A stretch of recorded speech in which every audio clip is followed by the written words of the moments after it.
So this is going to be my final assignment for my head to toe assessment. To start off, we're going to do a 360 of the room.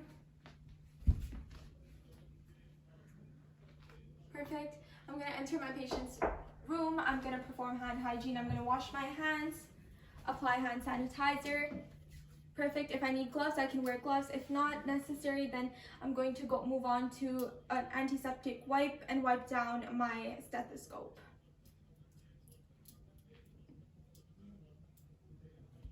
Perfect. After that, I'm going to go over to my patient, get patient consent, and then I'm going to explain to my patient what is going on and get patient ID. So hi, my name is Shelly. I'm going to be your nurse today. Is it okay if I do a head to toe assessment on you? Yes. That's good. I get patient consent, and now I'm going to just check your armband. What's your name? G. Kanwar. So your date of birth? October 11, 2000. And your age? 20 years old. Okay, that's perfect. Do you feel comfortable in your seat? Yes. You're good. Do you need to go to the washroom before you start? No. No? Okay, so I'm going to provide privacy. After this, I'm going to start off by inspecting my patient. At first glance, I see that my patient is equivalent to his age, his body structure and height is equivalent to 20 years old. His cultural background is equivalent to his color. So, and I see no physical deformities. I see no, my patient is able to speak without slurs, has proper hygiene, and does maintain eye contact. His mood seems nice, he's happy, and he's sitting comfortably and upright in his position. After this, I'm going to start off by asking my patient to assess his gait. So I'm going to ask you to get up, and can you just walk down there and walk back to your seat? My patient's gait is smooth and steady. His arms sway by his side. I'm just going to ask you to check your range of motion. We're going to go flexion, extension. Perfect. His range of motion is intact. There's no altered range of motion. He does not need anyone's help while doing these activities. After this, I'm going to be doing a head assessment. So my patient's head is the scalp and skull is good size proportionate to his body. Do you feel any pain when I palpate your head? No. There's no tenderness, pain, or lesions on his head. There's no swelling at all either. As I check his hair as well, there's even distribution. The hair color is black. There's no type of infestation. So that's good. Moving on to the face. So as I look at my patient's face, it is equally bilateral on both sides. There's no drooping of any sorts. And the color is equivalent throughout the body as well. There's no lesions, there's no edema, any rashes I see on his face. So as I palpate your face, does it hurt? No. There's no tenderness or pain as I touch my patient's face. The temperature is warm to touch, and there's no swelling at all. So after this, I'm going to check my patient's cranial nerve number 7, which is the facial nerve. Can I just get you to smile? Okay, show your teeth, frown. Can I get you to puff out your cheeks? Perfect. Can you close your eyes? And I'm gonna try to open them. Thank you. And that's perfect. So cranial nerve number 7 is intact. Now I'm going to move on to my patient's eyes.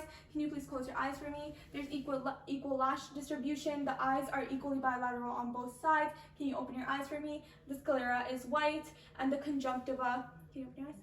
Pink. So the conjunctiva is pink. There's no drooping, no ptosis, and there's no irregular movements of the eye, no involuntary movements. Now I'm going to be doing ocular motor nerve, which is cranial nerve number 3.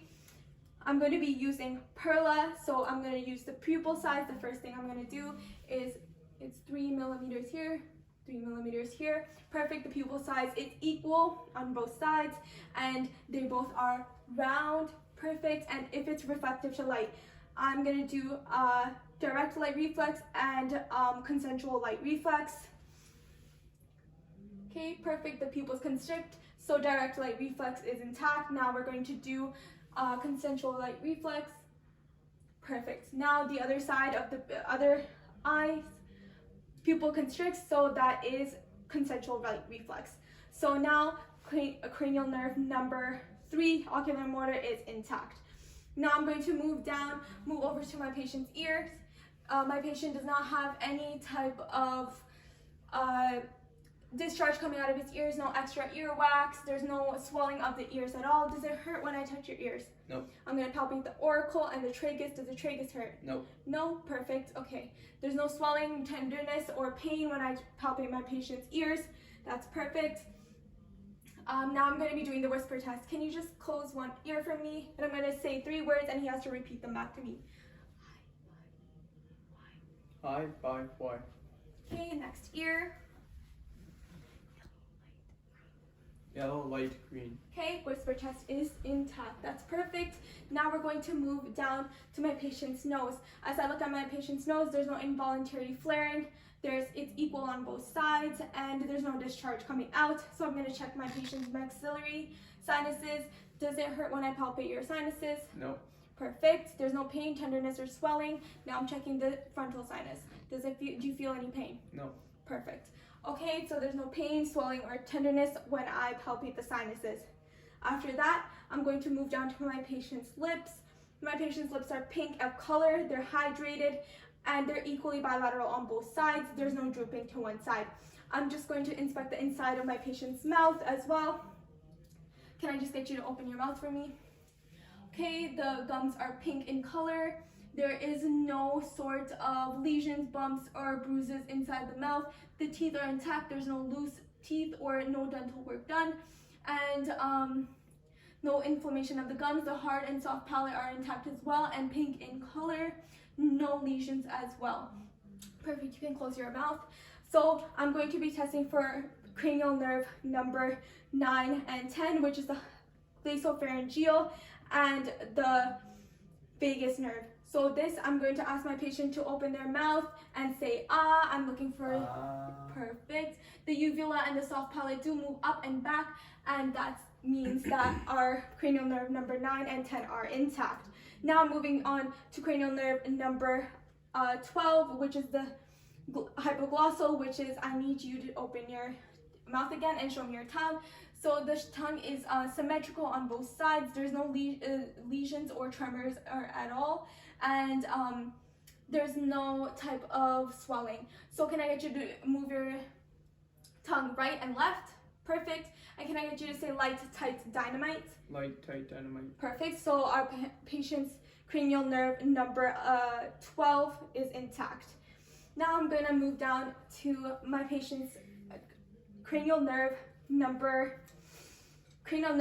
11, which is the spinal accessory nerve.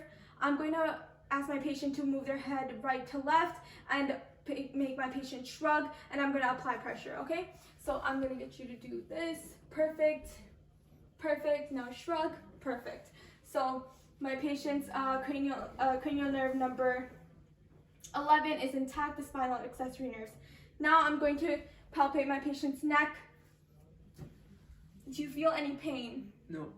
My patient's head is midline to his body. Both sides are equally bilateral. There's no form of thyroid enlargement. The color is equal to the rest of the body. There's no swelling, edema, or tenderness or pain when I touch the patient's neck. I'm going to be checking the patient's carotid artery on both sides.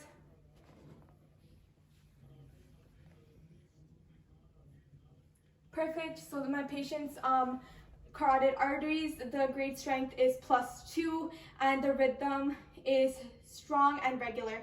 So the quality is equal on both sides, so it's equally bilateral. After this, I'm going to be starting to inspect my patient's upper extremities. So when I see at first glance, they're both bilateral and equal bilaterally. There's no sorts of edema, swelling, the color is good. There's nothing I can see of physical deformities. Does it hurt when I palpate your extremities? Perfect. There's no swelling, pain, tenderness when I touch the body, warm to the touch, and no type of joint pain. Do you feel any pain? No. No? Perfect. So now I'm going to move on to my patient's hands. Can I just see? So I'm going to be inspecting for capillary refill. Perfect, that's intact. Also, the blood rushes back into his nails, and his nails are rounded, and it's clean underneath as well. So now I'm going to be checking for my patient's range of motion. Can you just get up for me? Thank you. We're going to start off with our fingers. We're going to do flexion, extension of the fingers. Now we're going to do our wrist, flexion, extension. We're going to do radial deviation, ulnar deviation with your wrist. Okay, now we're going to do elbows. We're going to do flexion, extension. Perfect. Now we're going to do over our shoulders. We're going to shrug. We're going to do abduction, adduction. Perfect. Internal rotation, external rotation. Perfect. That's good. If you can sit back down. So my patient has no signs of pain when he does it. Does it hurt when you do any of those? No. Okay. Perfect. Range of motion is intact. There's no signs of crepitus or abnormal range of motion. After this, I'm going to do a grip test on my patient. Can I just get you to grip both of my hands? Perfect. So the grip is tight and equal on both sides, and the strength is equal on both sides as well. Now I'm going to be checking the rhythm of my patient's radial pulse. Can I just get you to do this? Okay, perfect.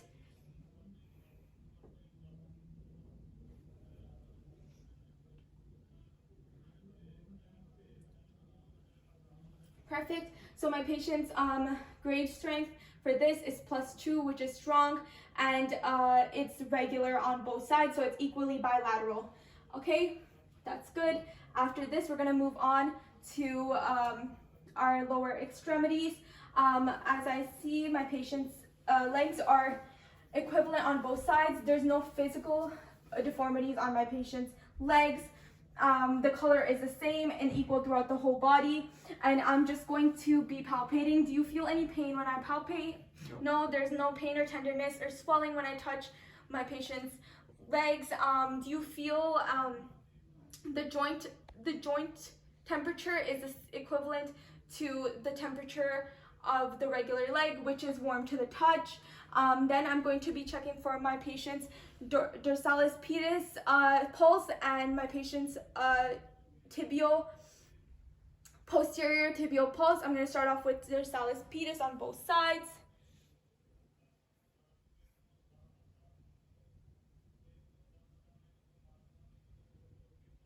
Perfect. Now the posterior tibial.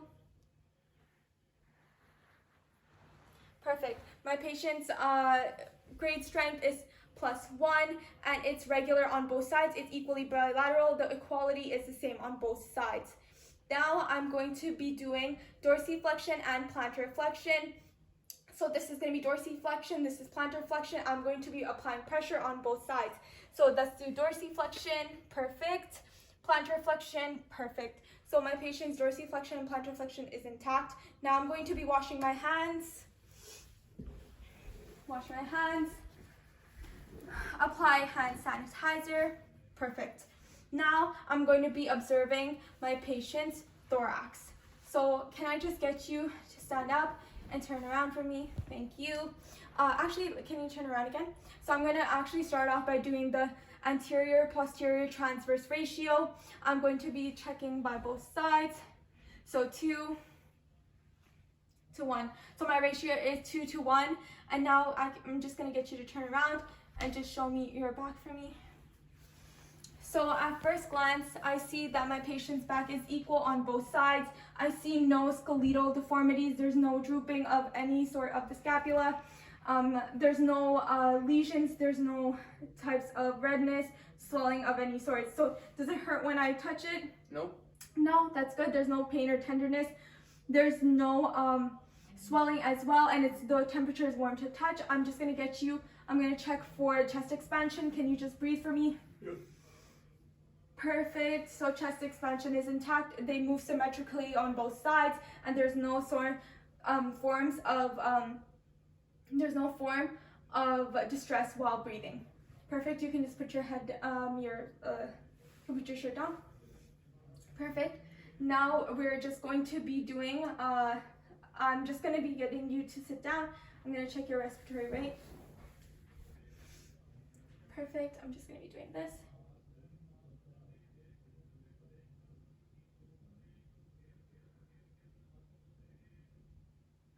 Okay, so my patient's respiratory rate is 14 breaths per minute. My patient is breathing with no distress. There's no hyperventilation at all, and it's a regular,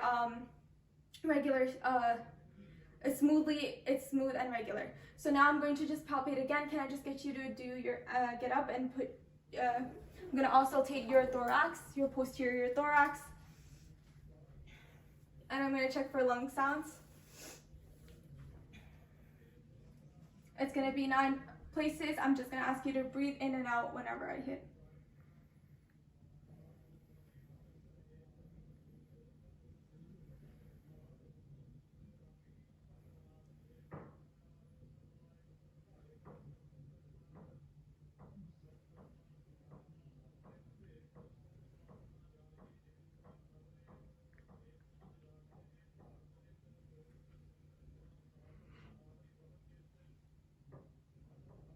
Perfect. You can just put your shirt down. My patient, as I was auscultating for the lung sounds, my patient's lung sounds were clear, no wheezing or crackling going on, so my patient has no distress while breathing.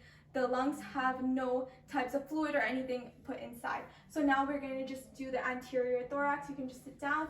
And can I just get you to put your shirt up now? Perfect. I'm going to be starting by heart sounds. So I'm going to measure first, going from the sternal border, the right sternal border, second intercostal sternal border, second intercostal space. I'm going to be palpating for the aortic valve. Perfect. I'm going to be doing the left sternal border, second intercostal space, which is the pulmonary valve.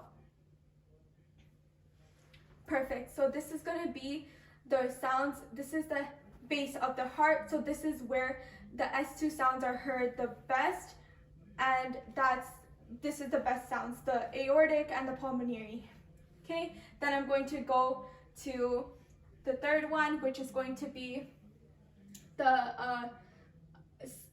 sternal border, the left sternal border, the third intercostal space, which is going to be the her point. Perfect. Left sternal border, fifth intercostal space is going to be the tricuspid.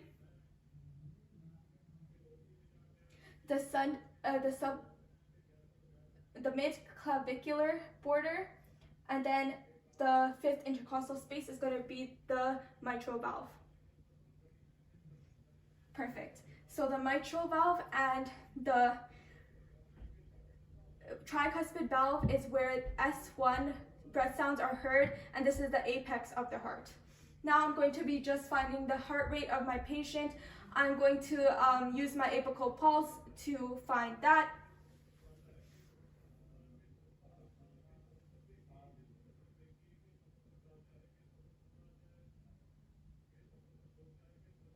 Okay, I auscultated for 15 seconds and my patient's heart rate is 80 beats per minute. The grade strength is, the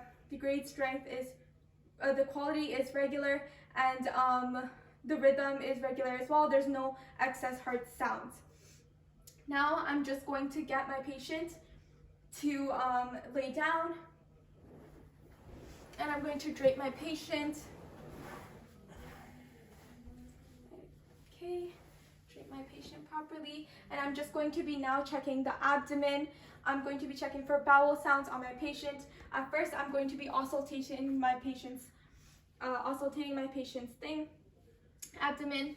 I'm going to be looking at my patient's abdomen as well. It's equal on both sides. There's no tremors on any of them, and the umbilical is midline as well. So I'm going to be starting off with the right lower quadrant. I'm going to be auscultating. Right upper quadrant, left upper quadrant, left lower quadrant. Perfect. I heard gurgling sounds, and there's hyperactive bowel movements inside my patient's bowel, my abdomen. So that means that the bowel movements are intact. Now I'm going to be actually palpating my patient's abdomen. Do you feel any pain? No. The right left quadrant feels no pain or pulsation. The right lower quadrant, The right upper quadrant, do you feel any pain? No. The right upper quadrant feels no pain or pulsations. Now the left upper quadrant, do you feel any pain? No. The left upper quadrant, there's no pain. The left lower quadrant, do you feel any pain? No. There's no pain or pulsations inside, on my patient's abdomen, so that's a good sign. Now I'm going to be palpating my patient's bladder.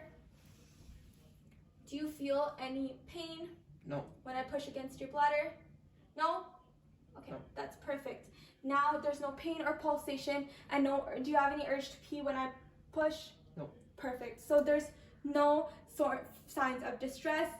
So now I'm done my head to toe assessment.